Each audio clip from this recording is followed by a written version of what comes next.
Betty Banshee is a bounty hunter in Hive Primus and was formerly one of House Escher's gang queens. Her career as a gang leader came to an end though after Betty suffered severe injuries in battle with a House Goliath Zerka.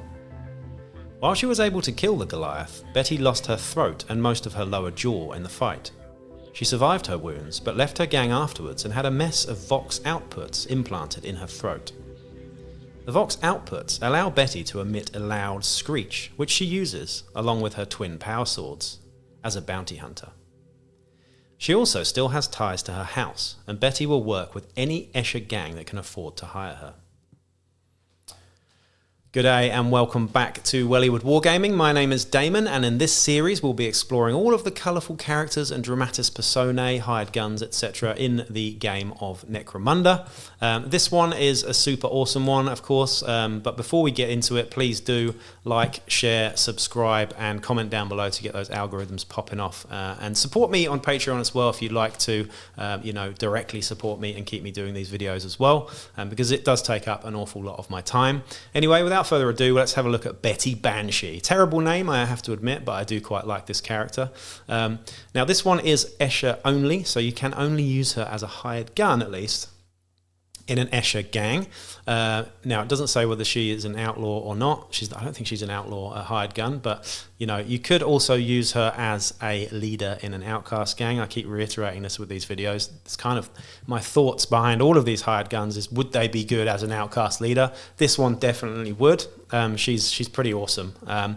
Let's have a look at the stats now. So Betty Banshee, really cool looking piece of artwork there as well, really reminiscent of an ancient Greek sort of Medusa, I suppose. Instead of having snakes for hair, she's got snakes for mouth. But she's also a banshee because she screams and stuff. So a mixture of Greek and Gaelic or whatever it is, folklore there. Pretty cool. But yeah, 170 credits, which is actually a lot cheaper than some of the not as good bounty hunters and hired guns in the game. This one is quite a cheap one. And her stats here are pretty awesome. She's got a movement of 7, which is rapid fast. She can double move 14 inches. She can charge 10 inches potentially. A weapon skill of 3 up, which is decent. It's not the best, but it's very decent.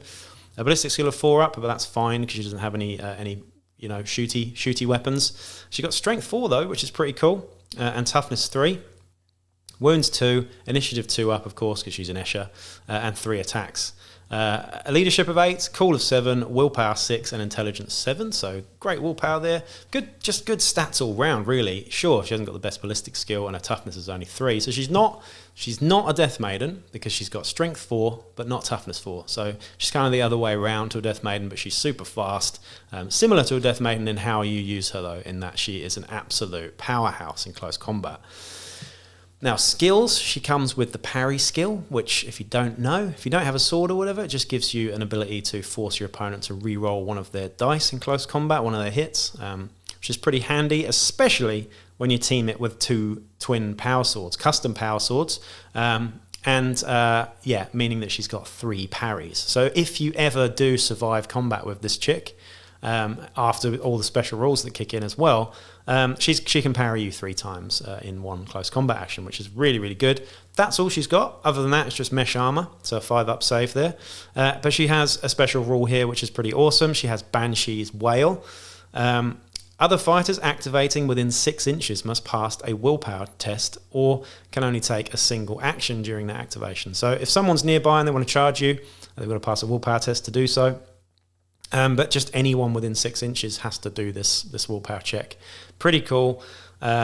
Also, when this fighter makes a charge, double action, other fighters cannot make reaction attacks against this fighter during this activation. So if you don't somehow finish them off with your twin power blades, screaming at them, then they can't actually hit you back, which is just awesome. Of course, they can if they survive to the next round, they can fight you, but it's just awesome. Some really, really cool special rules there. And like I said, I'd like to create an outcast gang using this chick as its leader because she's just awesome. I reckon there are probably, I haven't actually seen any, but there are probably some really nice conversions out there for this one.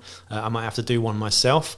I'm not sure which base model I'd use, but I'm sure there are plenty out there that you could make this model out of and get a bit of green stuff and do all the tendrils and shit coming out of her throat. But That's Betty Banshee anyway, and that is the last one for today. As we move through the letter B, I will be back shortly with another video. And for now, that's it. Peace out.